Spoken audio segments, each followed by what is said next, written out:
Happy New Year, ladies and gentlemen of the F1 jury. It is, of course, the first of the first 2025. Oh, the humanity. We made it, ladies and gentlemen. And of course, we've got a lot to talk about. F1 centric threads, even at which we need to pull. In particular, today, I want to talk about Scuderia Ferrari because the development race ensues in real time. Has Sir Lewis Hamilton done it again?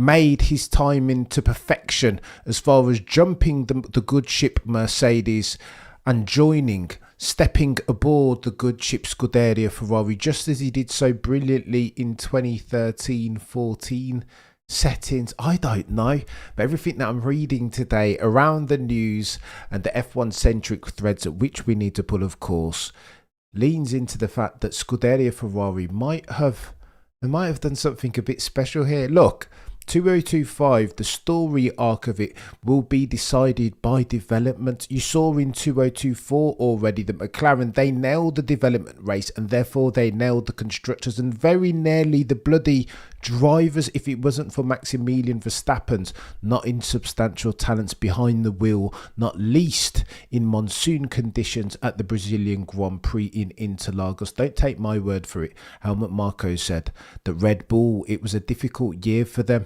and notwithstanding that, Maximilian Verstappen managed to pull victory from the not insubstantial nodules of defeat.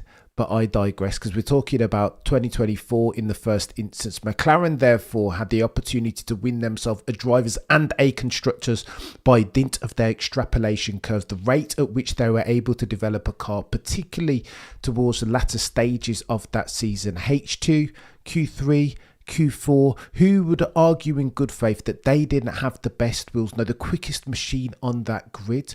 You couldn't argue that possibly in good faith. How did they do? Well, they were quite incremental, deliberate, intentional even about the way in which they brought upgrades, the timing that they brought the upgrades, what upgrades in particular they brought, with of course 2026 in mind. Lest we forget 2026, new rules and regs, new tech spec of car. Ladies and gentlemen, it will get techie. What do you do then? I ask you this question in earnest because if past this prologue there is a way to front load development and a new rule and regulation changes, your Exhibit A, Ross Brawn 2009, completely binned off 2008, knowing that they intended to nail 2009 double diffuser settings, and they did that. Jenson Button's one and only world championship because they took a leap, prioritized 2009 where no other team was doing it. Copy, tick, or do you want to drop the ball and do F1 flotsam and jetsam just like Mercedes did in 2021, where they had a bird in the hand and prioritized the two in the bush and backloaded development focus instead on 2022. There's a way to do this, and many F1 aficionados, as at the first of the first 2025, are saying that Ferrari have done it properly this time. You'll recall that they had a quick car race at the end of last year, didn't they? One of the quickest, if not the quickest, right up there alongside McLaren. You recall that Carlos Sainz was giving Lando Norris and so Zach Brown and Andrea Stella fits at the Abu Dhabi Grand Prix. Zach Brown said in earnest that they were 7/10 away from losing a Constructors' Championships. That's how close they were. And if you normalise for Ferrari's performance, lest we forget at the Monaco Grand Prix, where Charles Leclerc won his first home Grand Prix, they jumped into the harbour. Many F1 aficionados joked that Ferrari, by dint of Charles Leclerc, aka modern day Jean Alesi, and Frederic Vasseur, team principal of Scuderia, left their form in the bloody harbour. They weren't great. There was a European segment of the season where they went trophy, all of a sudden gonzo. But lest we forget, you've got to normalise that with this. They didn't bring any upgrades, did they? Monza, as near as makes no difference, was the last upgrade that they bought because Frederic Vasseur says they were looking to be disciplined around their development approach. They didn't want to do like Mercedes have been doing for the past 24, 36 months and throw the dartboards at the dart. They wanted to do all the research, ensure that there was correlation in the CFD wind tunnel, dot all their I's and cross all their T's before them bringing material upgrades which were going to enhance the speed of the car, and so too in tandem drivability, because again, lest we forget, this is what Ferrari have been struggling with for the past 2 to 3 years. Every single time they would bring 10 points of downforce, it would make the car more difficult for Charles Leclerc, aka modern day Jean Alesi, and Carlos Sainz to drive, and nobody wants that. Red Bull's championship, drivers championship, almost fell foul of that, bringing all this bloody downforce, but then the car wouldn't even turn. Max Verstappen's words, not mine, notwithstanding him being -5 on the brake bias. What are we doing? Say all that to say this: there is lap time, therefore, in drivability. Adrian, you only want to go and read his book. He said he wants a car that's super drivable to enable, facilitate the peddler to push it at 10 tenths, because that's how you get the perfection, the symbiosis of driver and car, full-wheeled machinery. And so they need to make it drivable. I think Ferrari might have nailed this, I think they might have, honestly, Kayla, I think they might be onto something here. Motorsport Italy they've written this article and said in there that the F1 grid are divided between whether to focus on 2025 in 2025 or to look at 2026, because again, it's rule and reg change. The dimensions of the car will be different. The emphasis, of course, will be on the power unit. No longer is it combustion purely, it's 50-50, 50% combustion, 50% hybrid settings, electronic settings, or electric settings even. Here's what Motorsport Italy say. From January the 1st, lest we forget, Formula One teams will split into two fronts, on one hand focusing on 2025 cars, but on the other also starting to look ahead at the 2026 cars, after the development ban for the next generation cars imposed by the regulations has now expired. Ergo, January the 1st, 2025, today is the first day when legally, within the rules and the parameters that the FIA set out, that these guys and girls can start to look at 2026 front load, 2026. It's techie, this. I don't know whether I would do that. It doesn't work out for all of them. I think it depends largely on your circumstance. Let's say you're Alpine, then you're not going to win any silverware this year. You're not exactly going to be competing, despite Fabio Briatore's wishes, for drivers and constructors championship this year. So then what's the point, right? How tight do you want your operation and performance stop loss? Ergo, what have you got to lose? This is a cost benefit analysis now, a risk to reward. Surely if you're Alpine or a Williams per James Vowles, then you are incentivized to completely sack off, divest out of developing a 2025 car and look exclusively, point all of your resources at 2026. This makes sense. This article continues. As part of the concerted effort as at the end of 2023 to prevent teams from immediately focusing on work on the next generation cycle of car, teams agreed not to begin aerodynamic testing on any geometry applicable to the 2026 cars until January the 1st, 2025. I say all that to say this. I think Ferrari might have nailed it. Listen, here's why. I was reading an old article again. This is courtesy of lastwordonsports.com. And they're looking at what Frederick Vasseur is saying. I feel like he's saying the right things. I, for one, have been critical of them not converging upon the apex predator of suspension settings. It's been pull at the front, push rod at the back.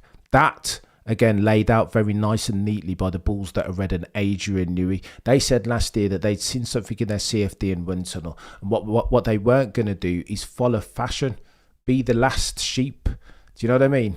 The first follower. They wanted to tread their own path, plough their own furrow. And that makes sense. It does make sense. However, now I feel like they're hybridizing that approach, still following their own thing, still being ever so slightly stubborn, but iterating for that. Frederick Vasseur says they want to stick to the disciplined development approach again, not taking after Mercedes and throwing the dartboards at the darts. He says in many ways, this article continues, Ferrari have proven that they are operationally better than Red Bull and McLaren, despite suffering a significant development slump after the Barcelona update, which relegated them to the fourth fastest team. They are now on the verge of leading the standings. They have, this article says, competent strategy, effective simulator work, allowing for good baseline setups, correlation settings. This was their travails like 2-3 years ago, eh? You remember Ferrari could never get correlation. Their wind tunnel was off and it was all like every time they bring an upgrade, it was just like, what's going on? This is what Ferrari have always struggled with. If they're nailing this now,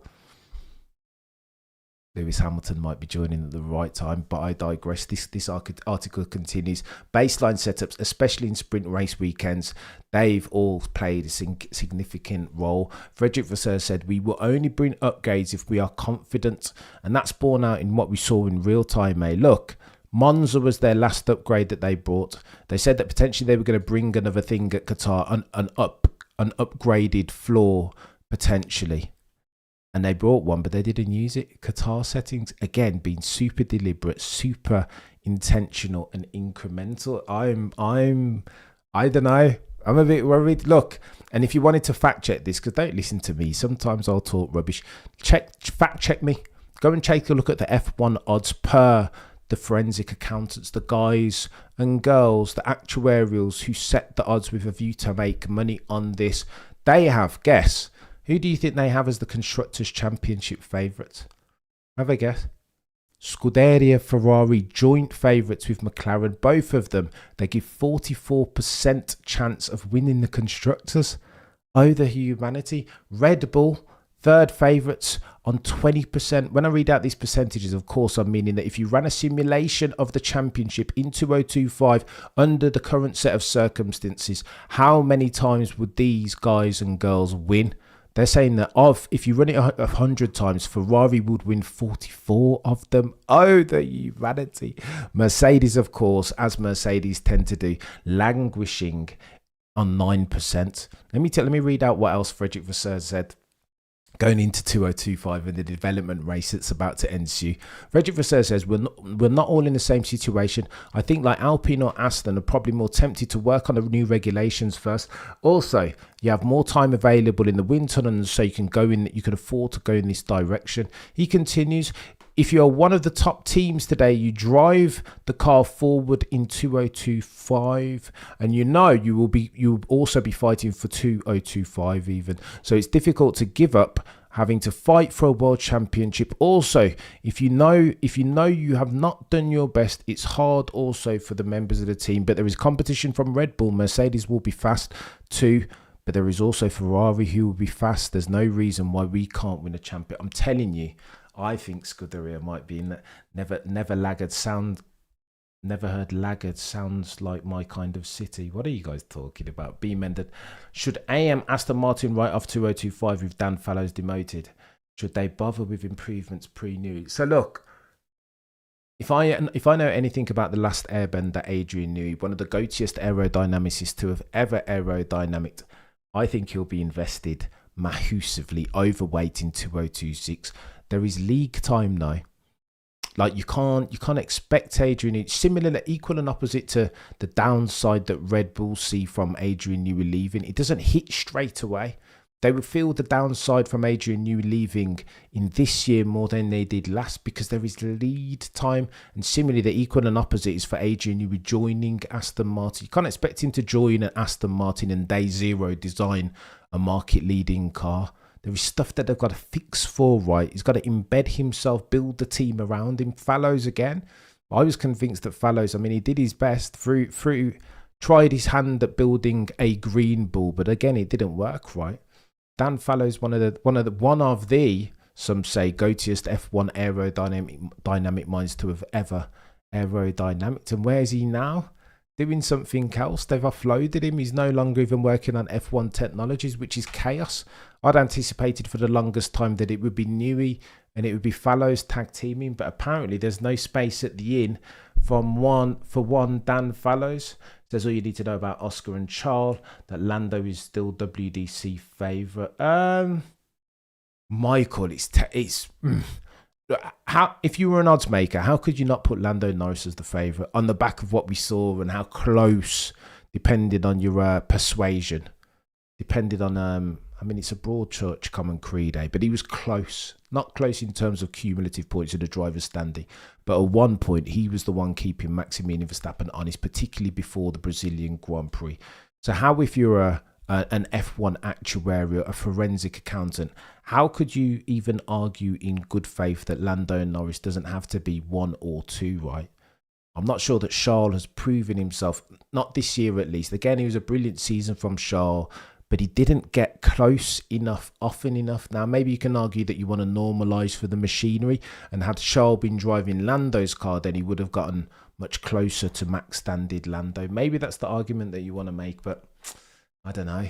It's getting to your question, B. Menden, potentially. I think that's, I don't know. I'm a B-spec F1 mind, but I suspect, having read Adrian Newey's book, How to Build a Car, I suspect that's what Adrian Newey will be pitching for right off 2024, 2025 even. Get your years right, Cameron. Right off 2025, as did Rossborn right off 2008, and focus on 2026. That's what Adrian Newey will be saying if I'm a betting man. Lando is cooked in 2025 if Piastri should be on his level. You know though, champ. Go on then. Let's chime this one out, because this is an interesting thought experiment, is it not? I don't think Oscar Piastri was close enough to Lando to warrant flipping their odds in the 2025 championship. This would be one of the most great. This would be a greater growth curve than experienced McLaren in 2024. If indeed between this year and last, Oscar Piastri can now defeat Lando. Did you see the gap between them last year wasn't small on average? Lando had Oscar under man. This isn't me saying that Oscar one day can't be the Alain Prost that everybody hopes he can be, and that his stoicism is incredible. And you know what I mean? Like he will be a brilliant driver one day. But is that day 2025? I think it's too soon, I'll be honest with you. Third season. It's an unnecessary doom loop of expectation and pressure that I'm not sure his talents can speak to. Not just yet. He'll get there one day, will Oscar, but I don't know. He's good. Oh, Mr. Windsor in the house. Let's go, Peter. Peter, I'm going to drop you a line. I'll need for you to 10-7 me again at some stage, particularly on this Oscar Lando stuff, which is polemic and controversial as ever. Good evening, Troy. We'll go a little bit longer today since it's the first. You know what I mean? It's the first one of the year, and happy New Year, by the way, to each and every single one of you. And thank you for supporting the channel. I mean this honestly and earnestly, that this channel, this community of F1 discourse that we're building. I mean, my name is above the door, but it is you guys. It's by dint a function of all the hard work that you guys put in going back and forth. I mean, for Pete's sake, we've got Mr. Windsor in the house. Like, I'm nervous now, Mr. Windsor. You've put me under pressure, champ. I do agree, Piastri is good, but how good he will now have proof. I don't get what you're saying here, champ. He will prove the gap wasn't small as you say, but what other odds come out in Oscar's favour? No, listen, I think Oscar will get Lando at some stage. It's a matter of when and not if for me, but I just think next year's a bit too soon. Sophomore season. That was where Oscar was last year, right? Third season this year. I just think it's too soon. Last year was Lando Norris's 6th season. Are we comparing apples and apples here? I think, listen, here's what I'll put forth. This is my supposition as far as Lando versus Oscar. Piastri in his 6th season will be better than Lando in his 6th season. But again, you've got to compare, you've got to normalise for that experience differential, right? And it's impossible to do that without a magic wand and or a time machine. Kim Jong, I can see it going tits up. 97% new car behaviour. No, so Kim, I've heard 99% new car, but again, I think that's him being. He's not. Don't take him literally. He's talking figuratively, right? I doubt that Ferrari are going to come with a car that's 99% of which is different as versus the 2024 car. I just don't think that's feasible necessarily. But the intent behind it, the sentiment is that they're being very, very deliberate, very intentional as far as their upgrades that they're going to bring. They don't want to do the Mercedes things and throw the dartboards at the darts. This can't be a scattergun, random walk approach. They don't have time. They need to operate in a way that's efficient. As far as my managerial books, if I can get them out again, agile thinking is what we're talking about here. Get it right first time. You don't want to repeat these things over and over again. You can't do what Red Bull in their RB20 iteration have done, which is upgrade the car, and all that's taken us away. It's added more points in downforce, but it's made the car much less drivable. So what do we do now? Unwind all of those iterations to make it like version 1.0 as opposed to version 2.0. But how do we do that? How do we pull at those threads? How can we diatribe and due diligence for that? It takes effort and time, and in a cost cap era, that's what you can't afford to do, particularly if you harbour aspirations of winning races and therefore championships. So it's gonna be techie. Jomo, you're a legend. 40,000 soon, right? Yeah, I know. I think we're about 20 away. Subscribe, therefore. You know what I mean? We'll get there in the end, hopefully. I mean, the goal, if we're setting New Year's resolutions, 100,000 by the end of the year. Do you think we can make it? We're going to have to set overs and unders lines, aren't we? And you guys let me know whether we can do it. Kayla, don't throw away Lando yet, in my opinion. Oscar will wonder. Kayla, I agree with you. Lando's been good. For all how I can be very tongue-in-cheek about Lando Norris, and particularly his mistakes of the unforced variety. People talk about pressure and his ability to withstand it, mental fortitude or lack thereof, defensive posture off the line, the number of times that he starts on pole, and his poor conversion rate, if we're talking about consolidating for that at the end of lap one. They are all valid to some extent criticism of Lando, absolutely 100%, but he's been bloody good at times. I mean, in terms of absolute pace, like Zandvoort, any? Do you remember that? 20 plus seconds down the road from Max. Oh, mate, he was stunning then. It was like, I mean, if anybody looked and smelled like a heir apparent to Max Verstappen's throne at Zandvoort, I mean, that chap had a name, and his name was Lando Norris. Like, what are we talking about? He was incredible then. I was starting to be convinced by his championship, by his hopes of winning a championship, that he had the minerals to win a championship, and in doing so, slay for a fire-breathing dragon that is Maximilian Verstappen. I started to be convinced. Lando Norris at Zandvoort was making believers out of skeptics, was he not? Myself included. But again, I mean, Lando told us on more than one occasion over the course of a race weekend that the winner 9 times out of 10 will be the one who makes the least mistakes. That's all important in F1, is it not? If not any other high-level sport. Giovanni, you're a legend. Thank you so much, mate. Happy New Year to you and yours, says Giovanni Cam. And same to you, sir. Can't wait to see what Lewis can do with SF Scuderia Ferrari. My sources tell me he's already providing substantial techie input to the engineers. Well, here's hoping. And they say Lewis Hamilton can't interpret what the feedback that he's getting from the car in real time into meaningful messages and feed that back to his technical team. I don't know. You hear different reports depending on who you're talking to, right? And I'm not sure I buy into that. How can Lewis be a 7-time champion if he doesn't have that the technical minerals? I'm not sure why. I'm not sure that thesis makes sense. I don't think we're connecting the dots necessarily. It feels like a bit of an apophenia as a thesis, does it not? Jomo, you're a legend. Happy New Year's, everyone. Looking forward to seeing Cam rep the red. I know. Can you imagine, Jomo? Am I going to take off the uniform and have to wear? I've just thrown away my Ferrari cap, actually, to be fair. I should have kept it, shouldn't I? In lieu of what we're anticipating for 2025. I'm so nervous and excited. I cannot wait. Please. 40k subs today. Let's go, Benzi. Here's hoping.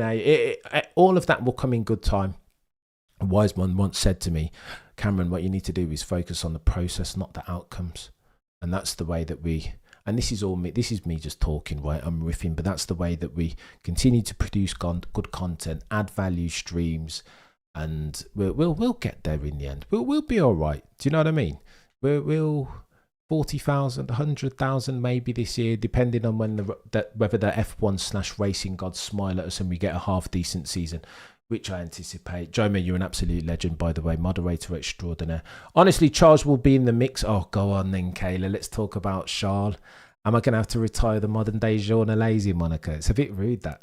Especially as he's so good and has been filled. The challenge that I put forth to Charles Leclerc was that he trended down his mistakes of the unforced variety. Not quite to zero, because that's That's impossible. That's an exercise in futility if indeed you're pushing these 1,000 brake horsepower monsters to within 10 tenths every single lap. There will always be mistakes. But my supposition was as follows, that Charles Leclerc, if he was to become a champion, if he's the heir apparent to Mr. number 27, Gilles Villeneuve, many cycles ago, then I just wanted him to make less mistakes. Because again, I want all of the drivers to be the best that they can be. And Charles is, as far as his not insubstantial natural abilities, one of the best. Most aficionados would agree that point to point, probably one of the quickest, not just today, but that we've ever seen in F1 history. And so I want to see Charles do like he did at Baku, as an example. Okay, so I'm not talking about in free practice necessarily, because again, there was another mistake in there of the unforced variety. But I'm talking about in the race. He was incredible, and you could argue, but for a cheeky mini DRS, McLaren, Oscar Piastri, that Charles Leclerc would have won that race and gained himself 25 points. And therein lies my challenge back to Charles Leclerc. I want him to be as brilliant as he was at Monaco. I mean, Monza, he wasn't bad either. Like, do you know what I mean? Like, I just want him to be... I want him to be that good, because I think as F1 fans and as an F1 community, we're dying, invested in a competitive championship. And for that to happen, you need Charles. Charles needs to have had his Weetabix in the morning. Lewis too. I mean, Alonso, if you could get a good car and get in the mix, as well, as ambitious as that sounds and unrealistic as that sounds, that would tick my box perfectly. Max, of course. You want all the best ones in the mix. Lando, Oscar, I want them all firing on all cylinders, because I think we'd have a generational season as far as entertainment, a leveling of the competitive landscape per se. Big up for the awesome. I know Giovanni's a different level, isn't he? But honestly, cut Charles. I think 2025 season, people are not talking about Newey and Aston Martin, says Troy. What have they got up their sleeves? It's not purely Red Bull Racing, Mercedes, Scuderia and McLaren. It's going to be a banger of a year. I know so many people are saying that. I heard Val say recently that this could be one of the best seasons that we've ever seen. Toto said similar, right? That it could be one of the best seasons, because it's the last year of this rule and reg set. And if past his prologue, all of the teams are going to converge upon the meta, right? The apex predator of a design philosophy, meaning therefore that at the front it's going to be close. Drivers are going to be making the difference again. Max Verstappen opened the door to Sir Lewis, Carl Davidson, Hamilton. It's going to be techier than techie things. I can't wait. February the 18th is the key day, right? Livery launch. February the 19th, we see Lewis Hamilton at Fiorano, I want to say for the first time, or Maranello. Don't quote me. It will be one of those. And I just cannot wait. There are too many plot lines and threads, F1-centric threads, at which I'm dying to pull and see play out, understand the processes and the eventualities. I say it will and could be a five-way for... Oh, that's ambitious. Champ, with the likes of Verstappen versus Norris versus Piastri versus Leclerc versus Ross. What about Lewis, champ? No mention of Mr. Seven Time. How very dare you, sir? But my wish would be to... Yeah, there we go. So we're not... Okay, so we're discounting Lewis. Oh, go on then. Let's put our objectivity cap on it, because what I will never do on this channel is sacrifice truth value nor objectivity at the altar of partisanship and or confirmation bias. As a Lewis Hamilton fan, allow me for a second to take my cap off.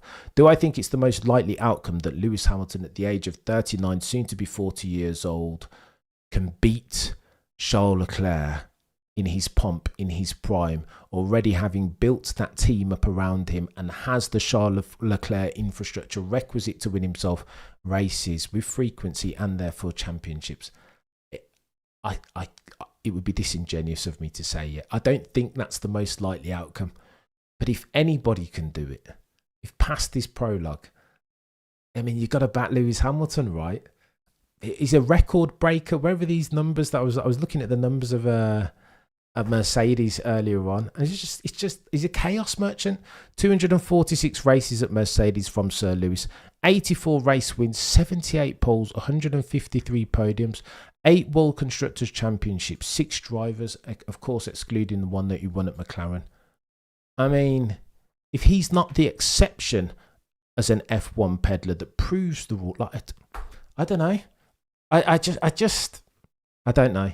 I think if anybody can do it, would be Sir Lewis Hamilton. Of course, if he's had his Weetabix, if he can get his feet underneath the Scuderia Ferrari table and bed himself properly, build a team around him, like Ralph Schumacher is saying his brother did, that Lewis Hamilton cannot do, then, I mean, we've got ourselves a different conversation, eh?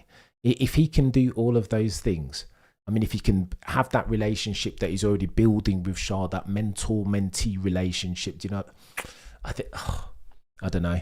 But the odds makers don't believe me. They're calling nonsense on me. They have Lewis Hamilton currently as 10%. He's like 5th or 6th favourite, far behind Charles, far behind Max, far behind favourite Lando. He's like 33%, by the way. Lewis Hamilton 10%. This isn't financial advice, but if I were a betting person, ... It's McLaren's versus Red Bull versus Ferrari in approximately level cars. But is it Benzi? So on the back of the articles that I'm reading, look, I feel like McLaren have been bringing upgrades consistently throughout the year. Last year now, since we're in 2025. Ferrari stood down from that development curve, didn't they? I want to say, don't quote me, but I want to say that the last upgrade that they brought was around circa Monza. So what does that mean, therefore? That means that you weren't comparing apples and apples. If indeed McLaren kept on bringing upgrades all the while, that means that going into this season, Ferrari expect them at the first couple of races to bring a load of upgrades, therefore.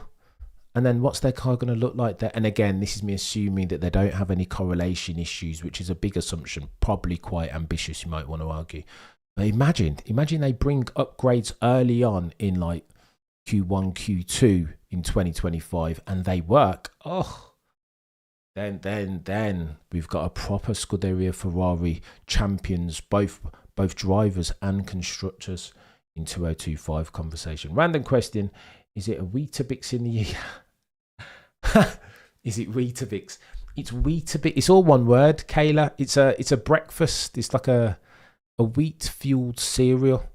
People say that if you've had your Weetabix, that means you've do you know what I mean? You've gotten your 8 hours sleep and you've not come to play games, you've come to take names. And I would say that if Lewis has had his Weetabix, then he'll be a problem for anyone. Likewise, Lando, if Lando's had his Weetabix and can fix for some of his foibles that he made last year, defensive posture off the line, etc., etc. And if McLaren can sort him out, help him by being goal congruent, at least as far as a team operationally and managerially, then it's gonna be close. It is gonna be close. Michael, obviously, yeah. I hope we see McLaren and Ferrari start ahead of Red Bull. Oof. So this is what Helmut Marko is talking about, right? Helmut Marko said, I think today in an interview with Sport.de, that it was a annus horribilis of a season for the Bulls that are red, that it was chaos. And we know that, right? It was allegation gate with Christian Horner. There were beef and friction between team principal of the Bulls that are red and the father of the jewel in their crown being Jos Verstappen. Like, it was just like there was... It beggars belief that Max can do what he did last year, notwithstanding all of the things that were going on in the background. I think Helmut Marko's quote was something to the effect of, Max saved us, that it was a chaos season for us as a team, and that Max, because of his Brazil performances and his sporting endeavour par excellence, Imola, again, not a bad showing. Canada, I want to say, wasn't half bad. There were several of those that you could pick out. Pick and choose whichever one you want. But Helmut Marko's point was that we were saved, that we weren't, despite those things, not because of them, and that Max Verstappen had a large part to play in that, if we're talking about the proportionality of the contributants. Why do you hope so? You reveal your partisanship, which is fair enough. Troy, expand upon your question. What are we talking about? What, that Red Bull... listen, I've said it already, right? I thought I made the point, but I'll make it again. I would like for all of the teams to be level-ish. I'd like to see Max fight with Lando, fight with Lewis, fight with Charles in equal-ish machinery. This isn't me. I'm not advocating here for a spec series, but again, if past this prologue and this is the final year of this rule and reg spec, then forgive me for hoping that they are all equal-ish, or at least all of the key protagonists are capable of winning races, or have themselves cars capable of winning races. That would be my dream, because then you will see the drivers are the difference makers, right? All the bloody strat team or the pit crew. Then every millisecond counts. I'm listening to the Max Verstappen book, Unstoppable Marquez, at the moment, and in 2021, lest we forget that, like Monza as an example, the pit crew, instrumental, like super seminal moments, right? Like if Red Bull don't make the mistake and don't do the 12-second pit stop, then Lewis and Max aren't on the same piece of track as Maximilian Verstappen exits the pit. Do you know what I mean? Like, these are all bits and bobs that matter, and I like it when it's close and fine margins, because I think that's what, for me, that's what F1 always has and always should be. Giovanni, you're a legend, far too kind, sir. Lewis, the disruptor, and yet I'd say he's the continuity candidate in the school tradition. And he's already close relationship with Frederick Vasseur might mean that they build a team around Lewis, not Charles. So, all right then, Giovanni. So, I think Frederick Vasseur is a truth sayer, almost to a fault. Like he spitballs openly before the world's press and media, and I think that's quite an endearing feature to Frederick Vasseur. I think that's partially probably got something to do with the reason why Scuderia appointed him. That his personality fits the bill, right? He is the blueprint almost of the Scuderia Ferrari team principle. However, if you're going to take what Frederick Vasseur is saying at face value, I've read on a gazillion occasions in the off-season that what they're not going to do is shape the team around Sir Lewis. Do you know what I mean? You can call it, this might be the to a fault portion, that there is stubbornness in there as far as Frederick Vasseur's reign as team principal. And maybe it is to a fault. We'll see this season, right? But he said that what they're not going to do is reshape the way that they do things, change their methodology in real time to fit Lewis Hamilton. I think you would I would see Frederick Vasseur that, and I would raise him this. I think Scuderia Ferrari is Charles Leclerc's team. I think he's their guy. And why would he not be, right? What is he now? 26 years old. I mean, if we're talking about uppermost potential ceilings, then why would you not build a team around Charles Leclerc? Like, super quick, good looking as anything, marketable, sponsorship. I mean, he kind of ticks all the boxes. Now, if Lewis can get in there and take a couple 25 pointers early on in the season, then we'll be having a different conversation shortly thereafter. But it's a big if. I don't, even with my Lewis Hamilton cap firmly on, I don't underestimate the gradient of the mountain that is trying to slave for the dragon that is Charles Leclerc. It's one of these perpendicular setting. It will be challenging, and it's scary as a Sir Lewis Hamilton fan, particularly, and again, this is what they won't tell you, particularly if against the context of George beating Lewis roundly so comprehensively in qualifying. Now, I know, listen, qualifying, some say, isn't as important as it used to be, given the DRS mechanism, etc., this tech spec of cars. I'm not sure I agree with that, though. I think if indeed, again, against the backdrop of wanting to win races consistently with a view to ultimately take yourself a driver's championship, I think every millisecond will always count. And so I could argue in good faith that qualifying doesn't matter. Qualifying is important. It really is important. And it will be important for Lewis if, again, he wants to assert his dominance, in inverted commas, over Charles Leclerc in Charles Leclerc's team. He almost wants to do like, he almost wants to eat his 2007 Weetabix. Because again, by dint of his performances as versus Fernando Plan Alonso, he almost, do you know what I mean? He made Ron Dennis's decision and life very difficult, because they didn't expect him as a rookie in his rookie season to be that quick and pose that much difficulty and problems for Fernando Alonso on the other side of the garage. And indeed, have even a chance, a sliver of winning a driver's championship, and he outperformed all of those strategic objectives, did he not? And he almost wants to lift and drop that 2007 blueprint and superimpose it onto 2025, because again, you force it upon the heads up, the C-suite execs at Scuderia Ferrari, the Elkans, to make themselves a decision, to reevaluate their priorities and objectives in real time. And that's what I think. If there is a Lewis Hamilton modus operandi, then that it needs to look something like that. Round the outside, turn one, lap one, Australia 2007. I mean, anybody that was there that talks about that's like eye opener. And if Lewis can take from that playbook and institute it early on, particularly like the first 2-3 races in 2025, oh, the humanity, it will get techier than techie things. Jamie, you're a legend. Troy, I'll read out a couple more and then I'm going to run away because I don't want to be a part-time husband. You know what I mean? Work's going to get very... I can't disagree. There should be outside influences beside team dynamics. Troy expands. To whom or what are you referring? Are you going back and forth with?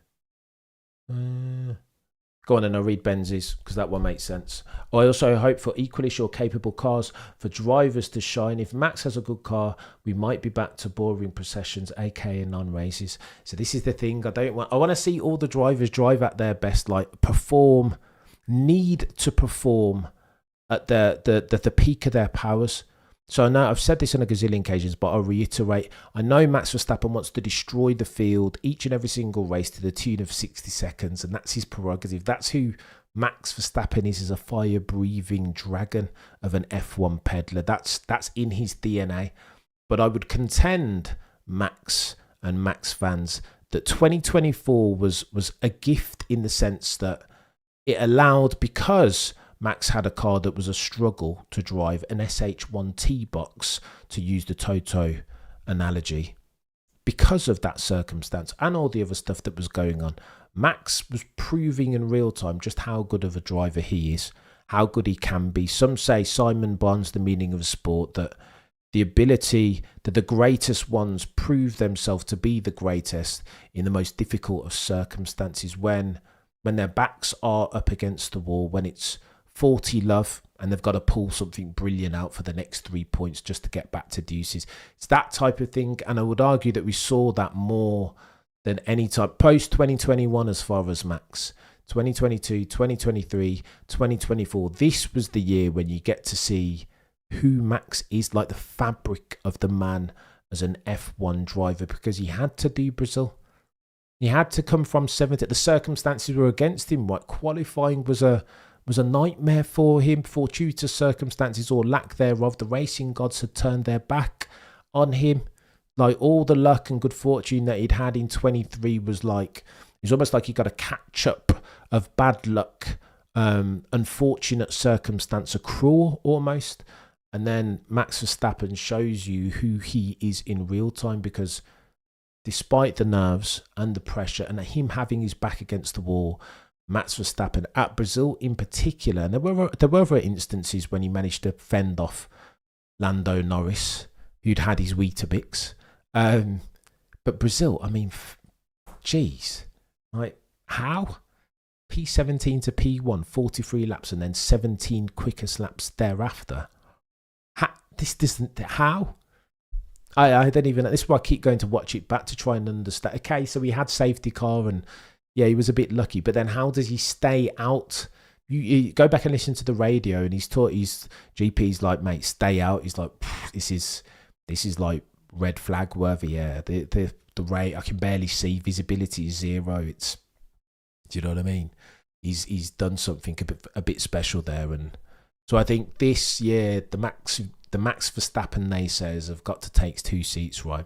There's not really a comeback. There's no argument. There's no counter argument, particularly not if you're viewing F1 through the lens of performance and sporting end. That, like, he was brilliant. I mean, take my hat off to him. What else are you going to say? He was very good, and I'd want to see not just Max Verstappen put in positions where he can outperform, to use the inverted commas, the phrase that Karen advocates, because you can't outperform the car. It's great, Grice's razor. You understand what I'm saying when I say outperform the car, maximize the potential of the car.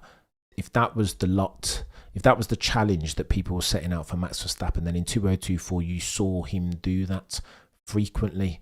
And that's why I think the circumstances and the car not being able to turn, inertia valve, and not being able to ride curbs by dint of the lateral stiffness of the suspension, like all of that stuff made it a season to remember. One of the best, if not the best, that we've seen from Max Verstappen. If the lens through which you ingest your F1 is the performance one. And so I just like to see, I say that to say this, I'd just like to see that rolled forward to this year. I'm hoping final season of this rule and reg set, I'm hoping that's what we get, and that the racing gods are good to us. Will Williams improve in 2025? Well, they're one of the teams, Benzie, per James Vowles, if you're going to take him at his word, that are completely divested out of 2025. They're just focusing on 2026. They're doing a 2008 and Brawn, aren't they? Hoping that they can roll a 6 in the next year and you know what I mean, come up with something special when it's active aero, etc., etc. And why wouldn't they? This is one of those ones where you've got to analyse where you put your stop loss. This is counting. It's very simple. Like, this is just a risk to reward calc. Like, what are Williams, other than pride and compliment, like, what are they playing for? They're not going to win any races nor championships, so why wouldn't they therefore focus on 2026 and Alpine and all of Aston Martin? Even Adrian Newey, I'm sure, will be keen to just get, listen, let's write off 2025 of a sporting endeavour. What for? No point. Critical path analysis. Let's put all of our eggs in the 2026 basket. I reckon that's what Adrian Newey might be saying. I think it would be counterproductive not to take that approach. Alpine might be the surprise performer in Mel, but do you think so, Benzie? Why do you think that? Why? Not to say that they weren't improving in H2 of last year, but I mean, Fabio's going to make a difference, a more pragmatic approach, but I wouldn't expect them to be podium. They might outperform yet and still, but I wouldn't expect them to be podiuming anytime soon. Carlos was so good, he will chuck that Williams into the points. Just watch what will happen. CS55 will be on the hunt, and I hope so, champ. As he round third base, that makes me happy. I hope that Carlos, seeing the pictures, the Instagram pictures that he's posted of his enduring friendship and relationship with Charles Leclerc, that the two of them are genuine mates, even outside of the driver pairing context. I mean, it warms my heart. Per friend of the channel, Mr. Peter D. Windsor, I think it's a shame that a man of Carlos Sainz's not insubstantial abilities behind an F1 wheel now finds himself at a team who have a car incapable of winning races. Because again, we all want to see the best drivers in the best cars compete for the highest stakes, right? 25 points every single Grand Prix. Otherwise, you're wading in the Fernando Alonso waters, right? The missed opportunity ones where Fernando's just been languishing in a car that's not commensurate to his driving skills and or ability. And that, I think that's sad. I just think that's sad. I want to see Alonso like front and centre every single, just like he was at Brazil a couple of years ago with Checo Perez breathing down his neck. I don't want to create those. I don't want to contrive to create those circumstances, but I enjoy it even, as my nose keeps itching. I enjoy it even when the F1 gods smile upon us and we see Fernando Alonso 05, 06 have to fight down a Michael shit. Like, it's incredible. That's when F1's at its best for me, if I'm honest, but I don't know. Yeah, we'll promote Albon as number 2. Yeah, well, mate. But you see Albon at times. Go on, let's talk about Alex Albon very quickly. At times, I mean, Alex Albon, that overtake in Canada. I think Alex Albon's problem isn't how bright his flame burns, but it's how consistently it burns that brightly. That makes sense. Because on his day, he's not a bad driver. If you can pull that over, okay, so the overtake wasn't on. It's not like you pulled the overtake on Verstappen and Lewis. But if you pull off that overtake where it's in the wet and it's, do you know what I mean? You're having to leverage the curb in the wets and the whites, like the white lines, and you manage to keep the car in a straight line. I think Alex Albon isn't a bad peddler. Whether he can take it to Carlos Sainz Jr., that's a different thing altogether. Probably a different league. I don't think he's, yeah, that might be a bit ambitious, but we'll see how he gets on. a lot of people said that as soon as Colapinto got in the car, you could see that that Colapinto in real time was asking questions of Alex Albon for which he had no answers. Finally, he had a teammate not named Latifi or Sargent that was capable of running with him. And that Colapinto, when he wasn't yeeting into the barrier in the last couple of races consecutively, back to back, then he was asking questions that Alex Albon, particularly in absolute terms pace, because he was so close in qualifying, wasn't he? Colapinto, rookie, F2, 7th. No, what are we doing here? Right, guys and girls, Happy New Year. You guys are legends. I'm going to go run away. I need to turn on the laptop and do some accounting. Oh, the humanity. You guys have been legends. We'll talk again tomorrow. All eyes on Ferrari over the next couple of weeks to see whether they continue developing so meaningfully and being so, what's the word that I'm looking for? Intentional. Not bringing upgrades just to keep up with the Joneses, as so many teams of the 10 have been doing over the last 24 races, bringing upgrades to the car when they know it's meaningful, when it's not just absolute performance, but when it tallies to drivability, because that's all important, is it not? If indeed you're going to optimize for your chances of winning races and therefore championships. Ferrari currently constructors' favourites. The actuarials have them winning 44% of the time, and that, ladies and gentlemen of the F1 jury, has to mean something, does it not? But I digress. Between now and next time, the prosecution rests. No further questions, Your Honour.